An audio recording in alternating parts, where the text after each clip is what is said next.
మండలానికో Telangana public school బడ్జెట్లో 500 కేటాయింపులు విద్యారంగానికి తెలంగాణ పబ్లిక్ స్కూల్ అట మళ్ళొకటి అధునాతన సౌకర్యాలతోటి 500 కోట్లు కేటాయింపులు బడ్జెట్లో విద్యారంగానికి 21,000 వర్సిటీల్లో మౌలిక సదుపాయాలు బాగున్నాయి. మళ్ళీ తెలంగాణ పబ్లిక్ స్కూల్ అనేటువంటి ప్రత్యేకంగా పెట్టేందుకు కేసీఆర్ పెట్టినటువంటి గురుకులాలే కులానికి గురుకులాలు పెట్టిండు. ఇప్పుడు ప్రజలంతా కలిసి ఉండాలి అనుకుంటే వాళ్ళు ఎట్లా కలిసి ఉంటారు? నీకు బీసీ గురుకులంలో బీసీలు ఉంటారు, ఎస్సీ గురుకులంలో ఎస్సీలు ఉంటారు, మైనార్టీ గురుకులంలో మైనార్టీలు ఉంటారు. వాళ్ళు కలిసిపోయి సమాజం అంతా ఐక్యం కావాలనేటువంటి స్థితి నుంచి పక్కకు పోతుంది కదా. హాస్టల్లో వీళ్ళు ఈ సంఖ్యలో ఉంటే వీళ్ళందరూ కలిసి స్నేహితంగా ఉంటారు, అన్నీ మర్చిపోయి సమాజం ఐక్యంగా ఉంటుంది అనుకుంటే బీసీలకు వేరే పెట్టి, ఎస్సీలకు వేరే పెట్టి, ఎస్టీలకు వేరే పెట్టి, మైనార్టీలకు వేరే పెట్టి, మహిళలకు అమ్మాయిలకు ప్రత్యేకంగా పెట్టిరు. అమ్మాయిల హాస్టల్ బాగుందంటే బాగుంది.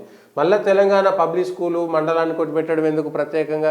అరే ఆల్రెడీ ఉన్నటువంటి స్కూల్స్ ఏవైతే ఉన్నాయో, ప్రభుత్వ పాఠశాలలు ఏవైతే ఉన్నాయో వాటినే గట్టిగా చేసి స్ట్రెంథెన్ చేస్తే వాటినే మరింత మౌలిక వస్తువులు కల్పించడం కానీ, వాటికి టీచర్ల కేటాయింపు కానీ ఇవన్నీ చేస్తే మూతబడ్డాయి. తెలంగాణ వచ్చిన తర్వాత కేసీఆర్ సర్కారు ఎన్ని వేల స్కూళ్ళను, సింగిల్ టీచర్ స్కూళ్ళని, స్టూడెంట్స్ లేని స్కూళ్ళను ఎన్ని విలీనం చేసిరు ఒక స్కూల్ని ఇంకో స్కూల్లో.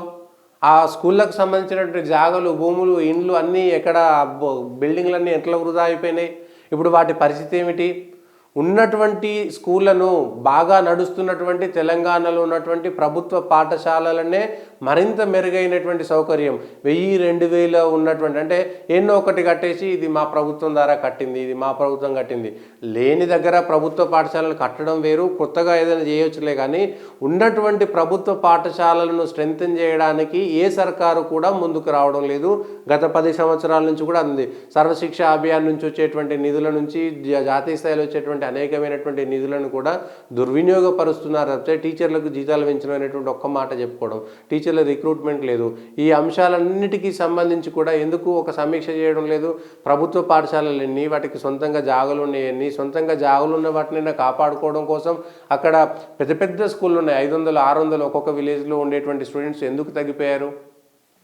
ఇప్పుడు కొత్తగా ఒక పబ్లిక్ స్కూల్ పెట్టడం, ఆయన మోడల్ స్కూల్ పెట్టడం, ఆయన గురుకుల స్కూల్ పెట్టడం ఏ విధంగా సమంజసంగా అంతలో ఉన్న స్కూళ్ళన్నిటినీ ముందు బాగు చేసిన తర్వాత అవి సరిపోవట్లేదు కాబట్టి కొత్త స్కూళ్ళను ప్రారంభించడం అర్థం ఉంటుంది. కానీ ఈ పాత స్కూళ్ళను దుర్వినియోగం చేసి నిర్వీర్యం చేసి ఆ పాఠశాలను పట్టించుకోకపోగా, ప్రభుత్వ టీచర్లు సరిగ్గా పట్టించుకోకపోతే టీచర్లు స్కూళ్ళను పట్టించుకోరు, టీచర్లను ప్రభుత్వం పట్టించుకోదు, రావాల్సినటువంటి దాంట్లో మాత్రం రాదు. దీనికి సంబంధించినటువంటి